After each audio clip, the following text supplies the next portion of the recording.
नमस्कार मित्रों। BBS news power के नए मित्र भारत की बात में आप सबका स्वागत। आज बात करेंगे अंग्रेजी क्रूरताओं आतंक के हाथों विदेशी व्यापार के डंडे का नाम ईस्ट इंडिया कंपनी। आज करेंगे खुलासा ब्रिटिश उपनिवेशवाद का यंत्र बनी ईस्ट इंडिया कंपनी की भारतीय गुलाम व्यापार में क्रूर व हिंसक भूमिका का अस्थायी प्रभाव। वो 16वीं सदी का आखिरी साल था। दुनिया के कुल उत्पादन का 1/4 माल भारत में तैयार होता था। इसी वजह से इस मुल्क को सोने की चिड़िया कहा जाता था। तब दिल्ली के तख्त पर मुगल बादशाह जलालुद्दीन मोहब्बत अकबर की हुकूमत थी। 1600 ईस्वी में अकबर के खजाने में आने वाला सालाना राजस्व 17.5 मिलियन पाउंड होने का अनुमान है, जबकि वहीं ग्रेट ब्रिटेन कहलाने वाले ब्रिटेन का सालाना खजाना मात्र 16 मिलियन पाउंड था। द ग्रेट अकबर का मुगल साम्राज्य बहुत विशाल था, दक्षिण एशिया के लगभग 90% हिस्से में फैला हुआ था। कुछ रिपोर्टों का अनुमान है कि महंगाई को समायोजित किया जाए तो अकबर की संपत्ति आज 21 ट्रिलियन डॉलर से अधिक बैठती है। लेकिन बहुमत यह बात कहता है और इस बात पर सहमति है कि शासक की कुल संपत्ति का कैलकुलेशन करना ही असंभव था।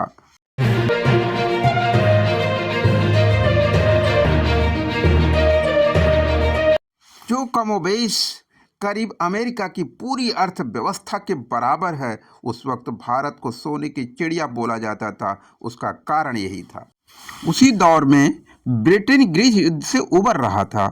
उसकी अर्थव्यवस्था खेती बाड़ी पर निर्भर थी और दुनिया के कुल उत्पादन का महज 3% माल वहां तैयार होता था। इसी वक्त इंग्लैंड में बहुत गरीबी के हालात हो गए थे। ब्रिटेन में उस वक्त महारानी एलिजाबेथ प्रथम की हुकूमत थी। यूरोप की प्रमुख शक्तियां पुर्तगाल और स्पेन व्यापार में ब्रिटेन को पीछे छोड़ चुकी थी। व्यापारियों के रूप में ब्रिटेन के समुद्री लुटेरे पुर्तगाल और स्पेन के व्यापारियों और उनके जहाजों को लूट कर ही संतुष्ट हो लिया करते थे। उस वक्त के काफी व्यापारी समूह अपने देश से निकलकर दूसरे देशों में अपने व्यापार के लिए अवसर तलाश रहे थे। इनका यही कदम अपने आने वाले कुछ सालों में इनको दुनिया की सबसे समृद्ध कौम और सबसे अमीर देश बनने वाला था। उसी दौरान घुमंतु ब्रितानी व्यापारी रॉल्फ फिश को हिंद महासागर, मेसोपोटामिया, फारस की खाड़ी और दक्षिणी पूर्व एशिया के व्यापारी यात्राएं करते हुए भारत की समृद्धि के बारे में पता चला। रॉल्फ फिच की ये यात्रा इतनी लंबी थी कि ब्रिटेन लौटने से पहले उन्हें मृत मानकर उनकी वसीयत को लागू कर दिया गया था। पूरब से मसाले हासिल करने के लिए लेवेंट कंपनी 2 नाकाम कोशिशें कर चुकी थी। उस वक्त भारत का मसाला, कपास, ज्ञान, विज्ञान, साहित्य, कला, सोना जैसे चीजों के बारे में अंग्रेजों को पता चला था। भारत के बारे में रॉल्फ फिच के जानकारी के आधार पर एक अन्य घुमंतु सर जेम्स लैंकेस्टर सहित ब्रिटेन के 200 से अधिक प्रभावशाली और व्यावसायिक पेशेवरों को इस देश में आगे बढ़ने का विचार आया। सर थॉमस रो 18 सितंबर 1615 को मुगल सम्राट जहांगीर के दरबार में आए थे। वे अंग्रेजी राजा जेम्स प्रथम के राजदूत थे। सर थॉमस रो 1615 से 1618 तक जहांगीर के दरबार में रहे। सर थॉमस रो ने मुगल साम्राज्य में इंग्लैंड का प्रतिनिधित्व किया था। सर थॉमस रो भारत की सरजमी पर पहली बार ईस्ट इंडिया कंपनी की बुनियाद की पहले ईंटें रख रहे थे। उन्होंने आगरा, अहमदाबाद और भरूच में व्यापार की अनुमति हासिल की थी। बाद में बंगाल और भारत के अन्य राज्यों में भी सफलता पाई। साथ में ईस्ट इंडिया कंपनी के नाम की एक नई शुरुआत हुई और भारत के चप्पे चप्पे में ईस्ट इंडिया कंपनी में अपने पैर फैलाने शुरू कर दिए। सर थॉमस रो ने कारखाने स्थापित करने में भी सफलता हासिल कर ली थी। सर थॉमस रो के आने से ब्रिटिश ईस्ट इंडिया कंपनी की स्थापना की दिशा में पहला कदम बढ़ा चुका था। शुरुआती सालों में दूसरे क्षेत्रों में यात्रा करने के बाद आ गया अगस्त 1608 में कैप्टन विलियम्स हॉकिंस ने भारत के सूरत बंदरगाह पर अपने जहाज हेक्टर का लंगर डालकर ईस्ट इंडिया कंपनी के आने का ऐलान किया। हिंद महासागर में ब्रिटेन के व्यापारिक प्रतिद्वंदी डच और पुर्तगाली पहले से ही मौजूद थे। तब किसी ने अनुमान भी नहीं लगाया होगा कि ये कंपनी अपने देश से 20 गुना बड़े दुनिया के सबसे धनी देशों में से एक और उसकी लगभग 1/4 आबादी पर सीधे तौर पर शासन करने वाली कंपनी थी। तब तक बादशाह अकबर की मृत्यु हो चुकी थी। उस दौर में संपत्ति के मामले में केवल चीन का मिंग राजवंश ही बादशाह अकबर की बराबरी कर सकता था। खफी खान निजामुल मुल्क की किताब मुंतखबुल बाब के अनुसार अकबर ने 5000 हाथी, 12,000 घोड़े, 1000 चीते, 10 करोड़ रुपए, बड़ी अशर्फियों से 100 तोले से लेकर 500 तोले तक की 1000 अशर्फियाँ और 272 मन कच्चा सोना, 370 मन चांदी, 1 मन जवाहरात जिसकी कीमत 3 करोड़ रुपए थी अपने पीछे छोड़ गए थे। अकबर के शहजादे सलीम नूरुद्दीन जहांगीर की उपाधि के साथ तख्त पर हासिल हो चुके थे। शासन में सुधारों को लागू करते हुए कान, नाक और हाथों को काटने का दंड समाप्त कर दिया गया था। जनता के लिए शराब और दूसरी नशीली वस्तुओं का प्रयोग और विशेष दिनों में जानवरों के वध पर भी पाबंदी का आदेश जारी हो चुका था। बात यही नहीं रुकी, इसी के साथ कई सारे अवैध करों को भी हटाने का आदेश जारी हो गया। सड़कें, कुएं, सराय बनाए जा रहे थे। उत्तराधिकार के कानून को सख्ती से लागू किया गया था और हर शहर के सरकारी अस्पतालों में मुफ्त इलाज का आदेश दिया गया था।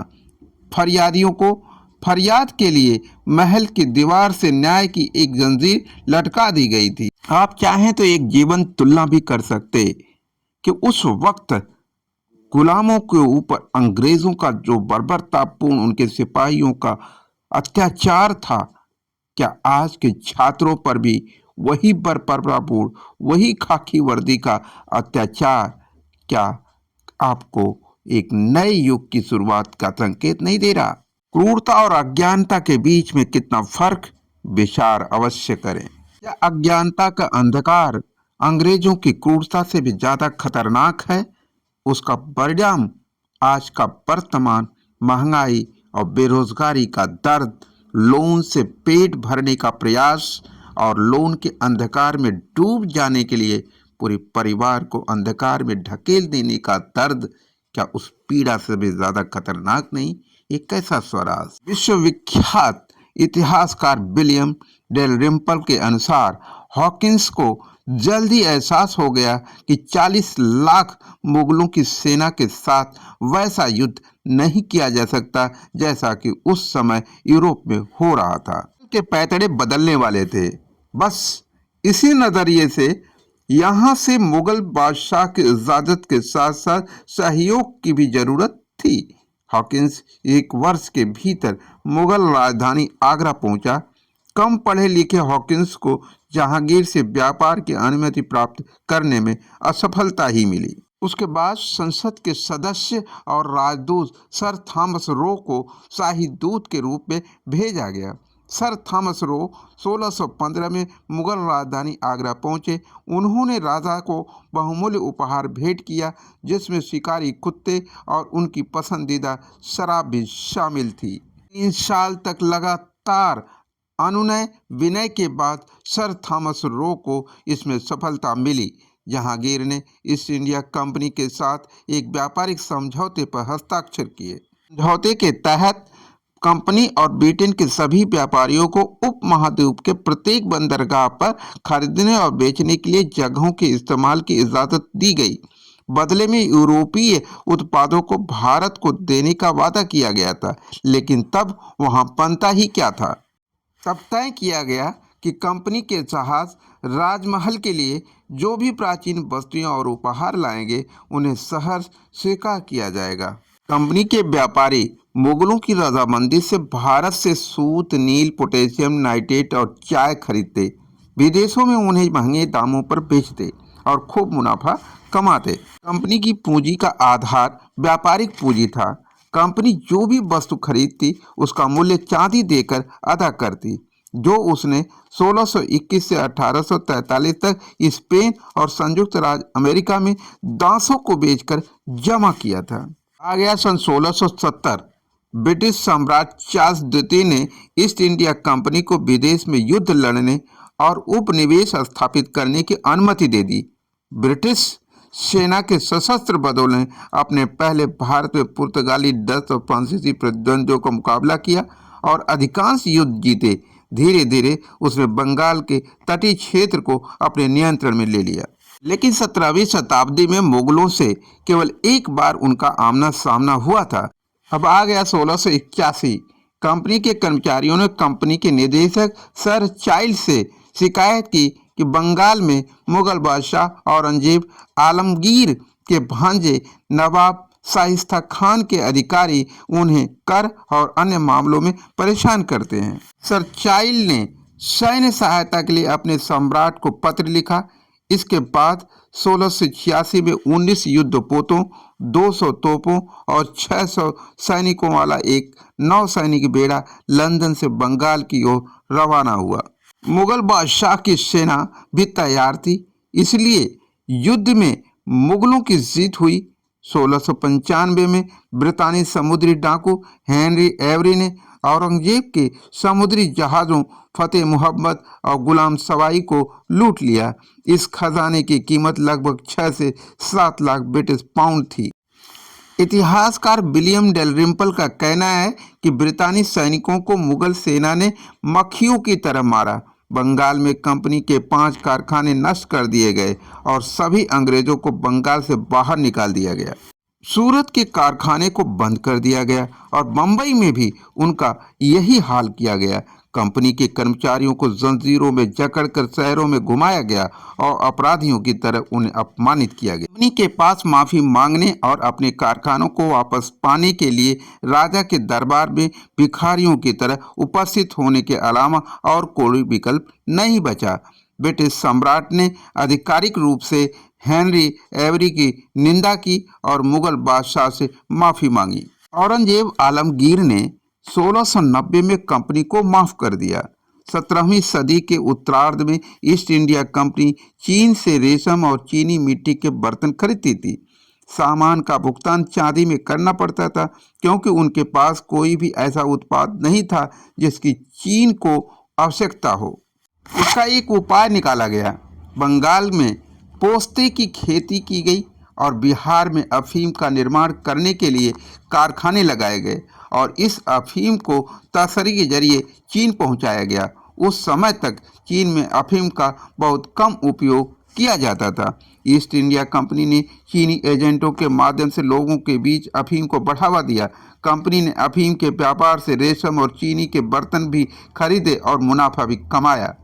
जब चीनी सरकार ने अफीम के व्यापार को रोकने की कोशिश की, चीन ने तब उस अफीम को नष्ट कर दिया। तब चीन और ब्रिटेन के बीच में कई युद्ध हुए, जिसमें चीन की हार हुई और ब्रिटेन ने अपमानजनक शर्तों पर चीन के साथ कई समझौते किए। इस तरह से नष्ट किए गए अफीम का मुआवजा वसूला गया। उसके बंदरगाहों पर कब्जा किया गया।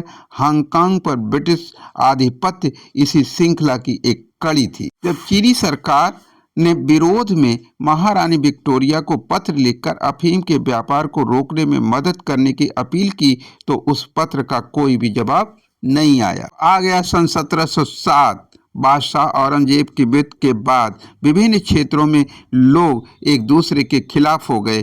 कंपनी ने इन परिस्थितियों का लाभ उठाते हुए लाखों की संख्या में स्थानीय लोगों को सेना में भर्ती किया। यूरोप में होने वाली औद्योगिक क्रांति के कारण युद्ध तकनीक में भी वे दक्ष हो गए थे। एक छोटी लेकिन प्रभावी सेना एक के बाद एक पुरानी तकनीक से लैस मुगलों, मराठों, सिखों और स्थानीय नवाबों की बड़ी सेनाओं को हराती चली गई। अब आ गया साल 1756। नवाब सिराजुद्दौला भारत के सबसे धनी अर्थ स्वायत्त राज बंगाल के शासक बने। मुगल शासन के राजस्व का 50% इसी राज्य से आता था। बंगाल न केवल भारत में बल्कि पूरे विश्व में कपड़ा और जहाज निर्माण का एक प्रमुख केंद्र था। इस क्षेत्र के लोग रेशम, सूती वस्त्र, इस्पात, पोटेशियम नाइट्रेट, कृषि व औद्योगिक वस्तुओं का निर्यात करके अच्छी कमाई करते थे। कंपनी ने कलकत्ता में अपने किलों का विस्तार करना शुरू कर दिया और अपने सैनिकों की संख्या भी बढ़ा दी। ईस्ट इंडिया कंपनी ने नवाब की सेना के सेनापति मीर जाफर को अपने साथ मिला लिया, जिसके मन में शासक बनने की इच्छा थी, लालच थी। 23 जून 1757 को प्लासी में कंपनी और नवाब की सेनाओं के बीच में युद्ध छिड़ गया। तोपों की अधिकता और मीर जाफर के विश्वासघात के कारण अंग्रेजों की सेना जीत गई और नवाब की सेना हार गई। मीर जाफर को बंगाल के सिंहासन पर बैठा दिया। अंग्रेज अब मीर जाफर से मालगुजारी वसूलना प्रारंभ कर दिए। इस प्रकार भारत में लूटपाट की एक नया युग शुरू हो गया। जब खजाना खाली हो गया तो मीर जाफर ने कंपनी से पीछा छुड़ाने के लिए डच सेना की मदद ली। 1759 में और फिर 1764 में विजय के बाद कंपनी ने बंगाल का प्रशासन अपने हाथ में लिया। जब सत्ता अपने हाथ में थी तो नए नए करों का बोझ लादा और बंगाल का सामान सस्ते दामों में खरीदकर दूसरे देशों में महंगे दामों पर बेचने लगे।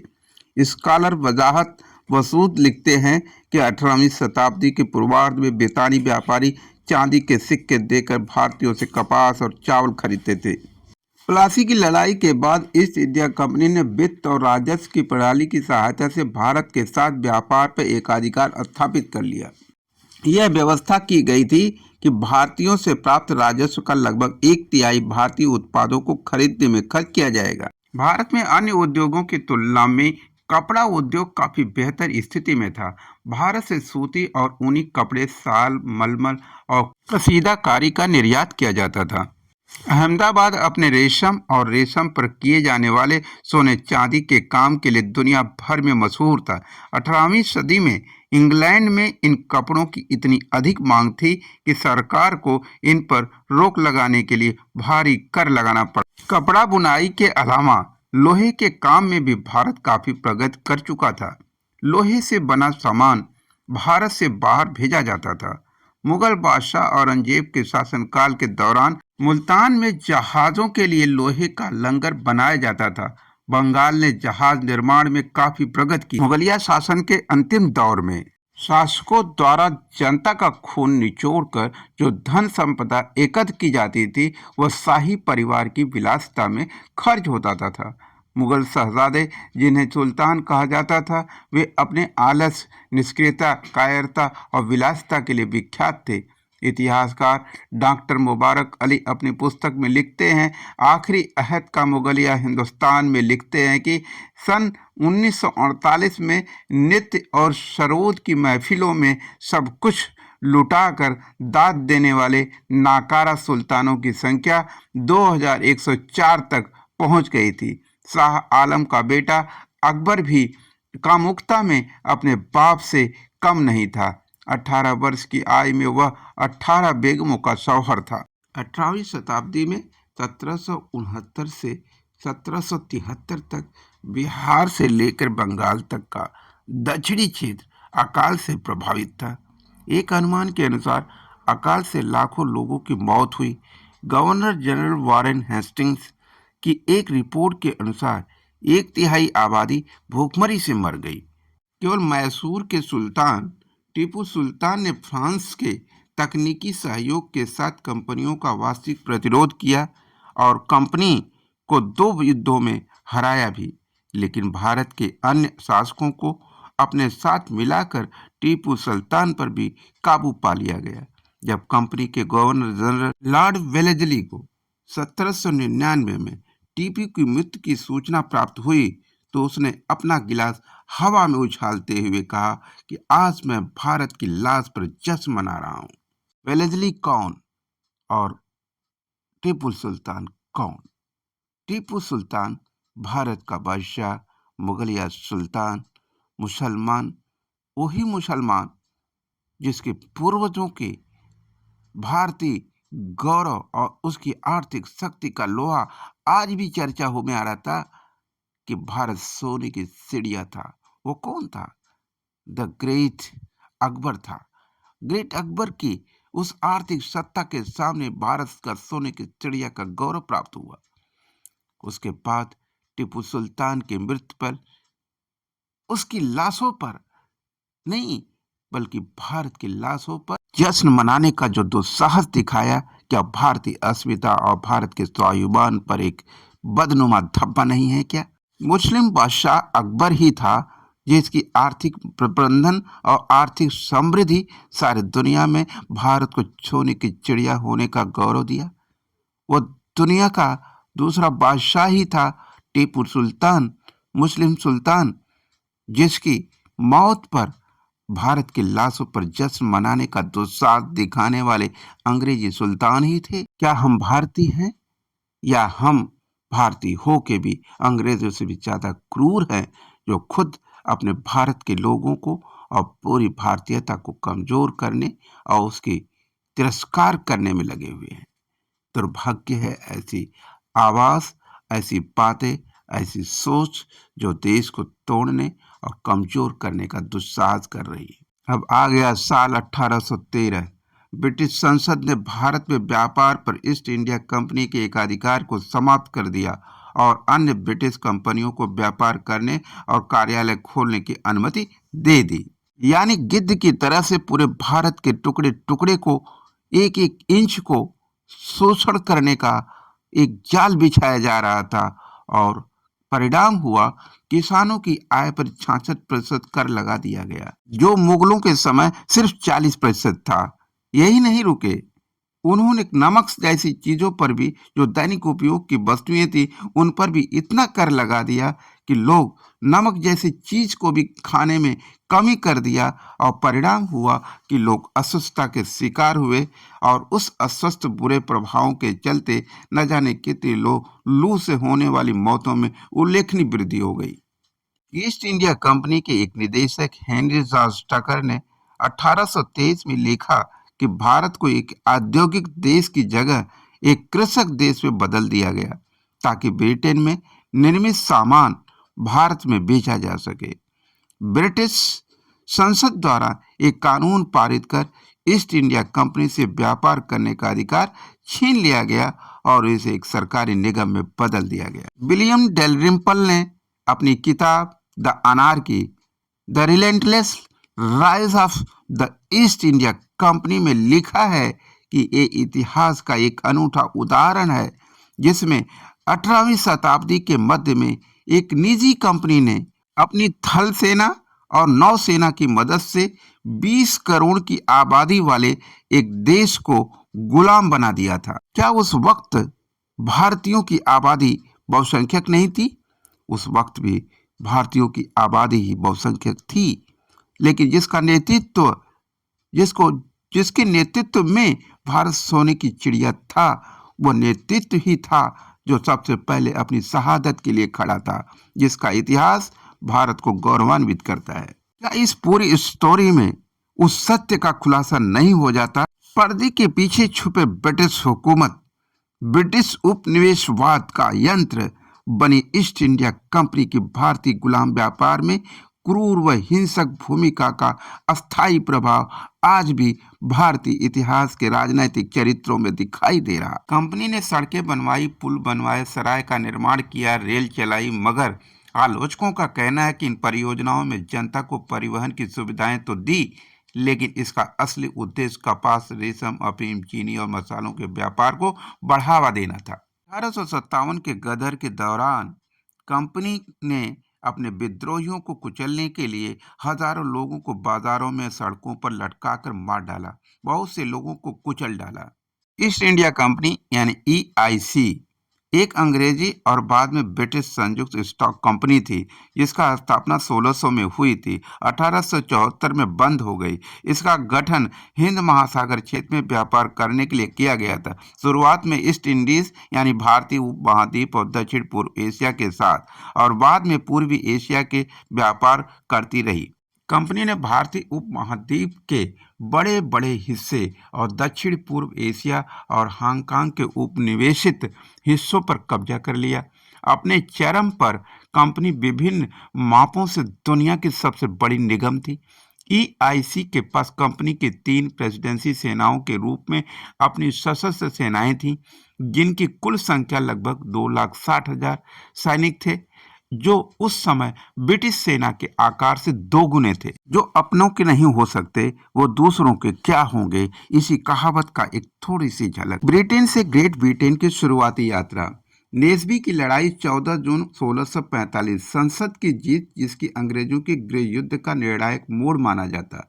1,27,000 गैर युद्ध मौतें, 40,000 नागरिकों सहित हुई थी।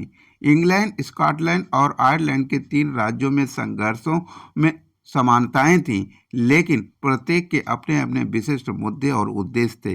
पहले अंग्रेजी गृह युद्ध मुख्य रूप से संसद और चार्ल्स के बीच में हुआ था। सत्ता संतुलन को लेकर छिड़ा यह गृह युद्ध जून 1646 में रॉयलिस्ट हार और राजा की हिरासत के साथ समाप्त हुआ। हालांकि जीत ने राजनैतिक समझौते की प्रकृति पर संसद के विभाजन को उजागर कर दिया।